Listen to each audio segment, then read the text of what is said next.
Rubik's Cube. Rubik's Cube. Yeah, man. This little gadget here, this little puzzle, this was a phenomenon back in the early 80s, man. Yeah, started in 1980. And it caught on like wildfire, man. Everybody wanted a Rubik's Cube, man. Everybody had to get one. Yeah, it's interesting. When they first came out, the idea was, okay, how do you solve it? And we first bought not this cube, but our first Rubik's Cube. We bought it in 1981, I'd say, around there. My family got a hold of one, bought one in the Kmart or wherever. And that was like the thing was to try to solve it, and the fascination with it. Yeah, and it was like we could always get one side, but we could never get the whole thing. Could always get one side, and I was able to always get one side of this, but I could never get the whole thing. And there was a guy down the street, a kid down the street I was friends with. And he, finagled the Rubik's Cube one day. He says, I'll solve it. Let me take it home and I'll solve it. I'll work on it. So I gave him the cube. And he came back, like a couple of days later, I seem to recall. A couple of days later, and the cube was all solved. And my dad looked at it. He looked at the cube. And my dad said, this guy cheated. He took all the stickers off and restuck them on the cube so it would look like it was solved. That's what he did.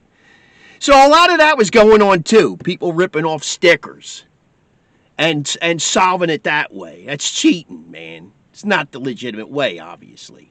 So, there was like an obsession on how to solve Rubik's Cube in the early 80s. Everybody wanted to try to solve it, man.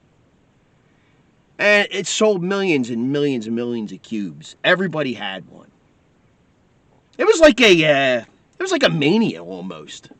It was like Rubik's Cube mania. And it took over for a very brief time in the early 80s. But anyway, we got to the point where, it was around 1982. My mom somewhere stumbled along. I guess she found, she got this book. I guess she found it in, maybe a Kmart. But this is what got us on the path to solving Rubik's Cube. And it's called Mastering Rubik's Cube. This was the book that she bought. Yeah, so, she bought it, and she actually was the first to solve this Rubik's Cube. She went through the book, this little pamphlet, and she went through all the formulas. She was able to solve Rubik's Cube. So after she solved it, I started reading it over. And then, I kind of took it to another level after that where, I started to be able to solve it with the book. And then eventually I was able to solve it without the book. Because it really went, when you look at it, look at this manual. Look how thin it is. So, it kind of gives you an idea of how intricate Rubik's Cube is. This is not very hard to solve when you think about it. There's only maybe 6, 7 formulas you need in here to solve Rubik's Cube. It's not difficult at all.